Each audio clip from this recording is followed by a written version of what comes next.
I had never felt more alone than that Christmas morning. The house was eerily quiet. Usually, the smell of pine, the sound of carols, and my husband's laughter would fill every corner of our home. But this year, none of that existed. Jack, my husband of 12 years, had left without a word the night before. No explanations, no apologies. Just a note on the kitchen counter. I can't do this anymore. Merry Christmas. I stared at it for what felt like hours. The ink smudged slightly from a tear I didn't realize I'd shed. My children were staying with my parents, leaving me entirely alone in a house that suddenly felt too big, too empty. The holiday lights on the tree flickered gently, casting shadows on the walls, mocking my solitude. I tried to shake off the feeling, telling myself I could make the day meaningful for myself. But even baking cookies, something that used to bring me joy, felt hollow. I walked to the window and watched the snow fall outside. The world looked festive, cheerful, and full of life.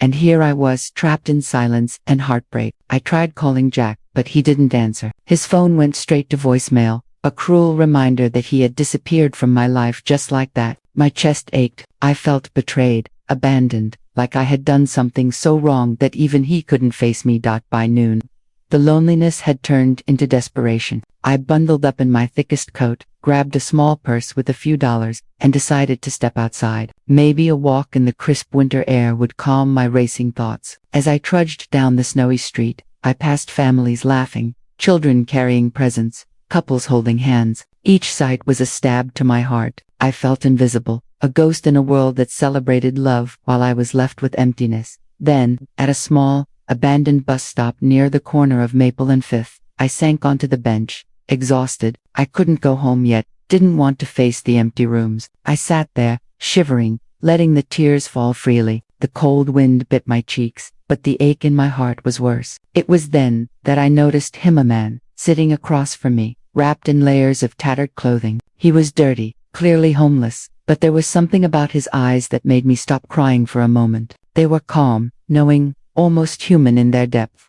Without a word, he held out a small thermos of steaming liquid. "Drink," he said softly. His voice was rough, but not unkind. I hesitated, unsure if I should accept anything from a stranger. But hunger and fatigue won over my caution. I took it, and the warmth spread through me, both physically and emotionally. As I sipped, I realized this stranger, this man I would normally ignore, might just change the course of my life in ways I couldn't imagine. And then, he leaned closer and whispered something that made my heart stop. I looked at the man across from me, unsure whether I should trust him. He seemed ordinary. Yet, there was something unexplainable about the way he observed me, like he could see through my broken heart. The bus stop was quiet, the snow swirling around us, muffling the sounds of the busy street behind. I took another sip from the thermos, the warmth trickling down my throat, and finally found the courage to speak. "Why are you helping me?" I asked, my voice shaking. He shrugged, a faint smile tugging at the corner of his lips. "Some people need a little kindness on days like today," he said simply. There was no judgment in his eyes, only understanding. I hesitated, unsure if I should confide in a stranger, but something about him made me speak. I told him everything, Jack, leaving without a word, the emptiness of the house, the loneliness of being away from my kids, the crushing disappointment that I hadn't seen coming. I expected him to nod politely and walk away, but he listened, truly listened, without interrupting, without offering cliches or pity. After a long silence, he finally spoke again. "You're not alone," he said, "and you might be surprised. Sometimes help comes from the places you least expect." His eyes met mine, and I felt a strange pull, as though he were trying to tell me something important but couldn't fully explain. Curiosity and a mix of fear made me ask, "What do you mean?" He leaned closer, lowering his voice so only I could hear. "Your husband, he will realize what he lost. But first, he has to understand the consequences of leaving you. I've seen it happen before." I blinked, confused. Was he talking about Jack? How could a homeless man, someone I had never met, possibly know about my marriage? And yet, there was a certainty in his voice that made me sit up straighter. Before I could ask more, he reached into his coat and pulled out a small, folded envelope. The paper was worn, as though it had traveled a long way to reach me. "This is from him," the man said quietly. "He may not know how to say it yet, but this will guide him. And you, My hands trembled as I took it. I wanted to ask questions. How did he get this? Who was he? But he merely stood up and started walking toward the street, disappearing into the falling snow. I called after him, but he didn't stop. For a long moment, I just sat there, holding the envelope tightly to my chest. My mind raced. Could this really be from Jack? And if it was, would it change anything? Could it possibly explain why he left, and maybe even lead him back to me? As I carefully unfolded the envelope, my eyes widened. Inside was a note, but it wasn't what I expected. The words were raw, desperate, and filled with emotion, a side of Jack I had never seen before. My heart pounded as I read the first line, and I knew, somehow, this Christmas wouldn't be like any other.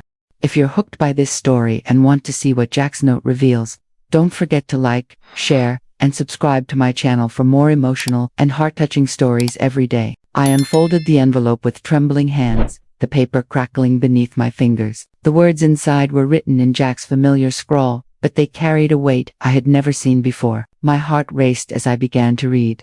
I never meant to hurt you. I thought I was protecting you, protecting myself, but I see now I only caused more pain. I left because I was scared of failing you, scared of not being enough. I know I was wrong, and I don't expect forgiveness. I just need you to know the truth.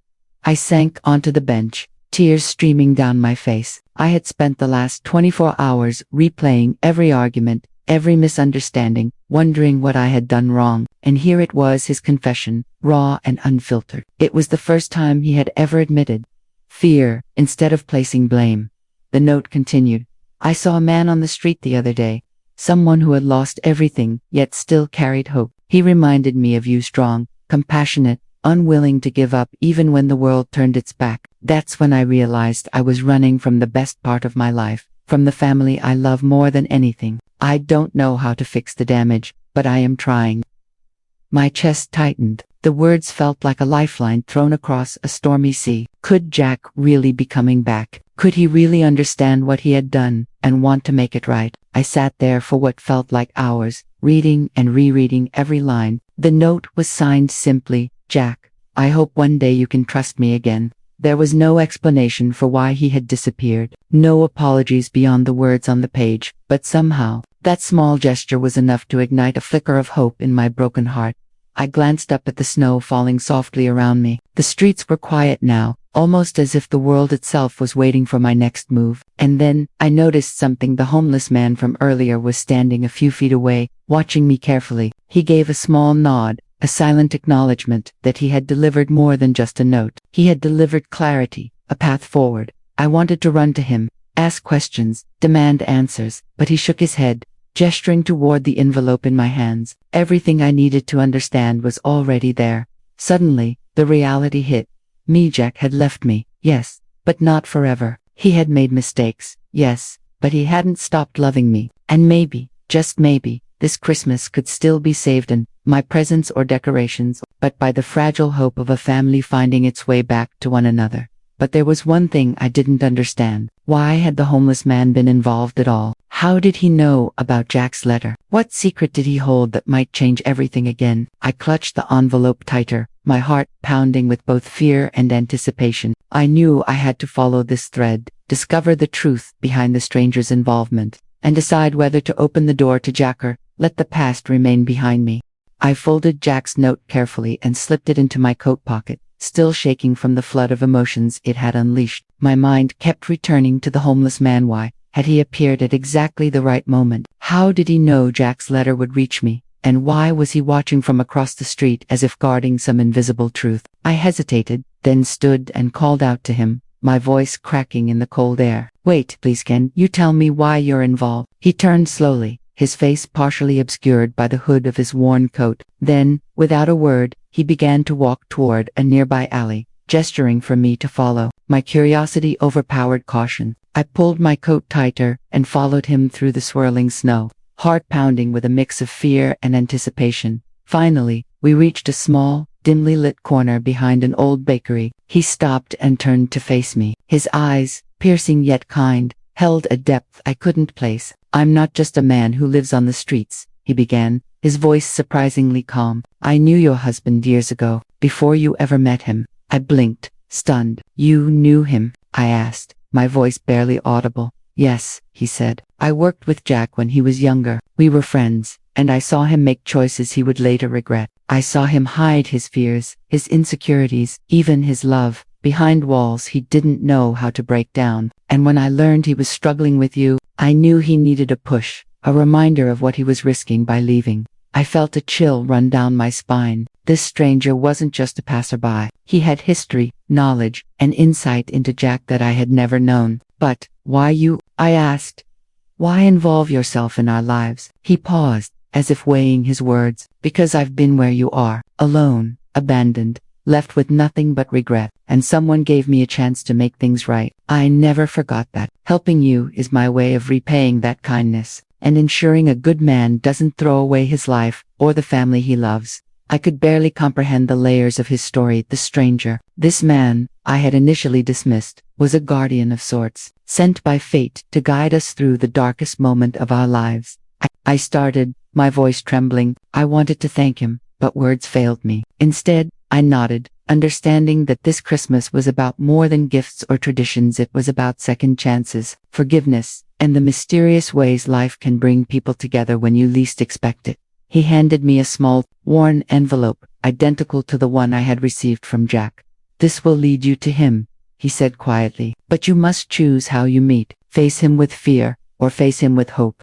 Before I could respond, he disappeared into the snowy night, leaving me with nothing but the envelope and a whirlwind of emotions. My hands shook as I held it, realizing that what I did next could change everything.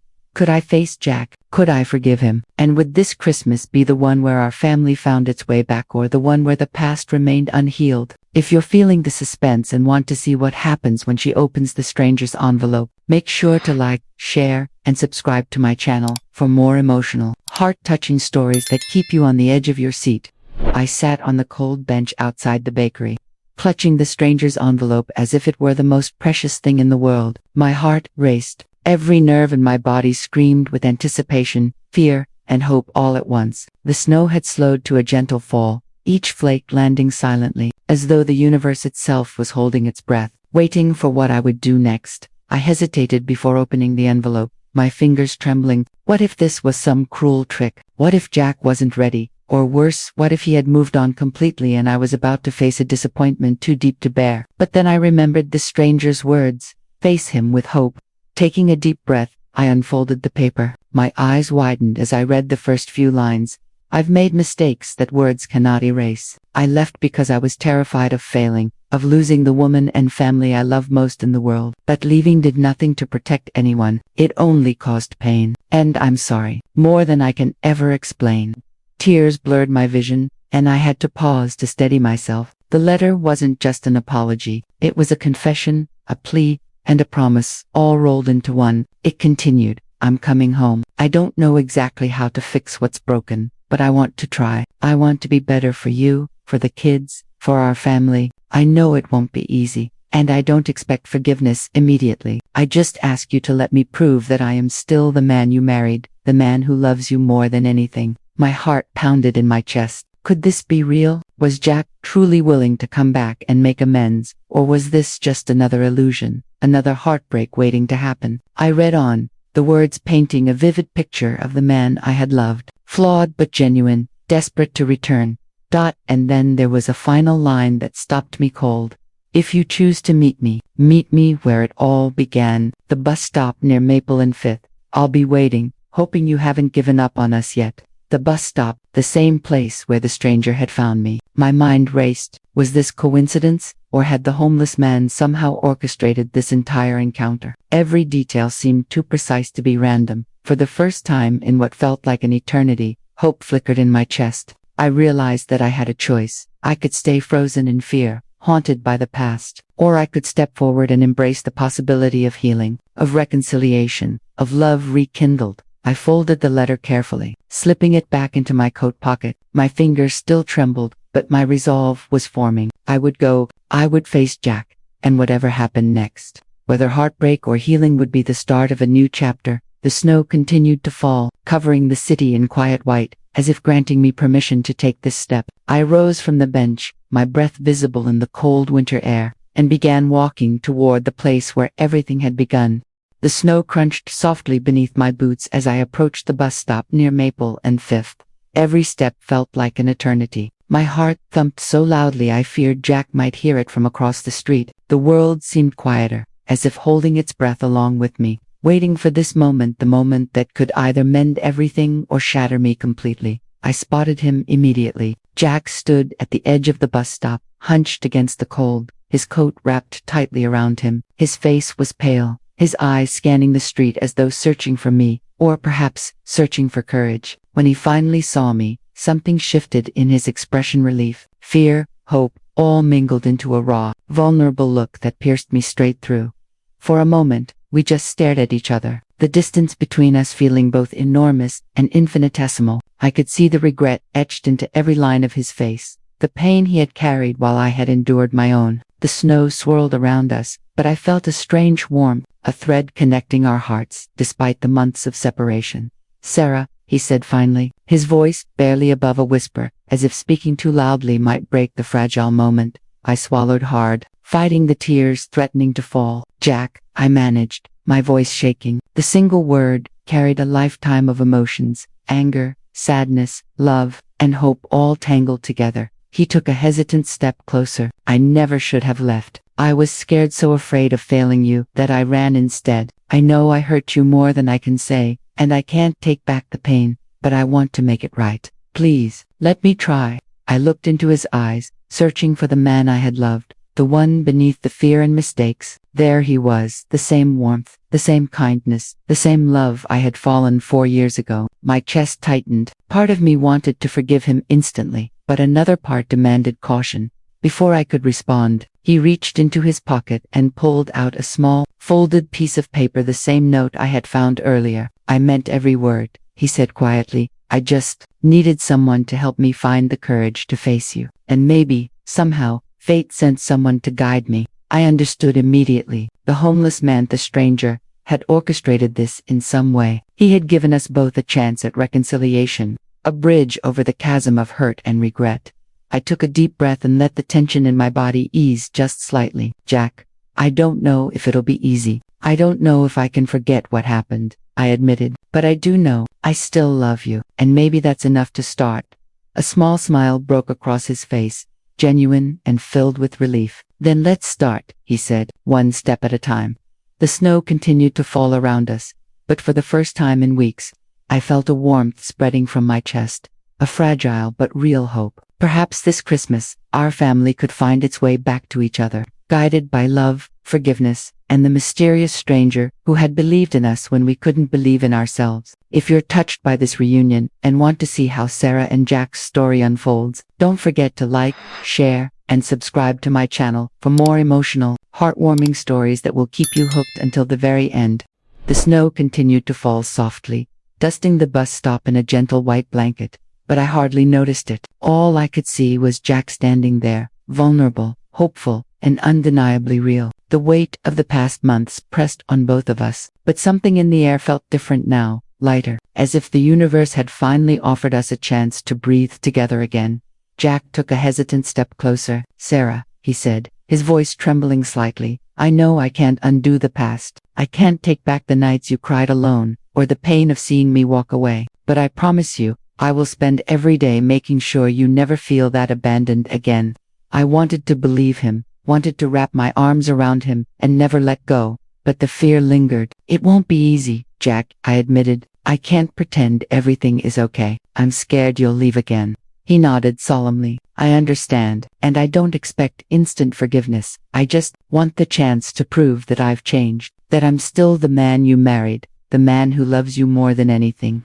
We stood there, the silence between us filled with snowflakes, memories, and the faint hum of the city around us. And then I remembered the stranger, the homeless man who had brought us to this moment. I scanned the street, but he was nowhere to be seen. Had he disappeared already? Was he watching from afar? Just as I was about to speak, a memory of his words returned. "Face him with hope."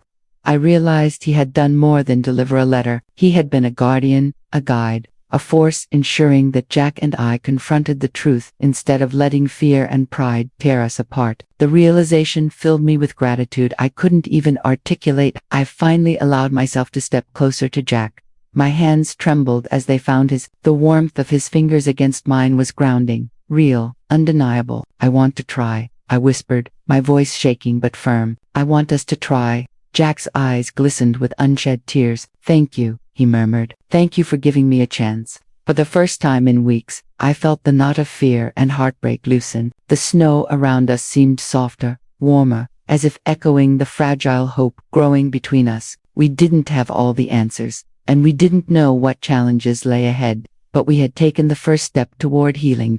As we stood there, holding hands, I realized the true magic of that Christmas. It wasn't about gifts, or decorations, or perfect moments. It was about forgiveness, second chances, and the mysterious ways life sometimes brings guidance when you need it most. The stranger had been our silent guardian angel, showing us that even in the coldest, loneliest moments, hope could appear in the most unexpected forms. And for the first time since Jack had left, I truly believed that real enduring love could overcome even the deepest wounds. The snow had begun to fall more gently now, almost as if the world itself was holding its breath for this moment of reunion. Jack and I stood at the bus stop, our hands intertwined, the tension of months of hurt slowly dissolving in the warmth of shared hope. It felt surreal, like we were stepping into a new reality crafted from forgiveness, understanding, and love. Jack looked into my eyes, his own filled with a mix of regret and determination. "Sarah, I know I don't deserve this," he said softly, "but I promise you, every day forward, I'll spend proving that leaving you was my biggest mistake." I took a shaky breath, my chest heavy but lighter than it had been in weeks. "Jack, I can't promise everything will be perfect. There will be hard days, and I'll be scared sometimes, but I want us to try. That's all I can do." A faint smile broke across his face, small but genuine, and it made my heart ache in the best way. He leaned closer, resting his forehead against mine. And for the first time since that painful Christmas morning, I felt peace. Not complete peace, healing would take time, but hope, a fragile but beautiful thread connecting our hearts again. I glanced toward the street, half expecting to see the homeless man watching from a distance, but the space around the bus stop was empty, the snow falling undisturbed. I realized that he had done his part, and then disappeared quietly, like a guardian angel fading into the night. His role in our story was now complete. He had guided us, nudged us toward each other, and shown us that even in the coldest, loneliest moments, kindness and hope could appear in the most unexpected forms. Jack squeezed my hand gently. "Do you want to go home?" he asked. I nodded, smiling through my tears. "Yes, home," I whispered. And as we walked away from the bus stop together, leaving the quiet street and falling snow behind, I felt the weight of the past months begin to lift. We weren't perfect, and we knew challenges lay ahead, but we were together, and that was enough for this Christmas. That night, as we lit the candles on the tree, I thought of the stranger, the man who had unknowingly orchestrated this reunion. I would never know his name, and perhaps I would never see him again, but his kindness had given us a second chance. And I understood, then and there, that Christmas isn't about gifts, or dinners, or perfect moments. It's about love, forgiveness, and the extraordinary ways life can bring people back together. As Jack held me close, I realized something profound. This Christmas wasn't about what we lost, but what we had the courage to reclaim. And in that moment, surrounded by the quiet glow of lights and the soft whisper of falling snow, I knew that sometimes miracles come in the form of strangers, and sometimes they come in the form of second chances. If you were touched by Sarah and Jack's story of love, forgiveness, and second chances, make sure to like, share, and subscribe to my channel for more heartwarming stories that will leave you inspired and emotional.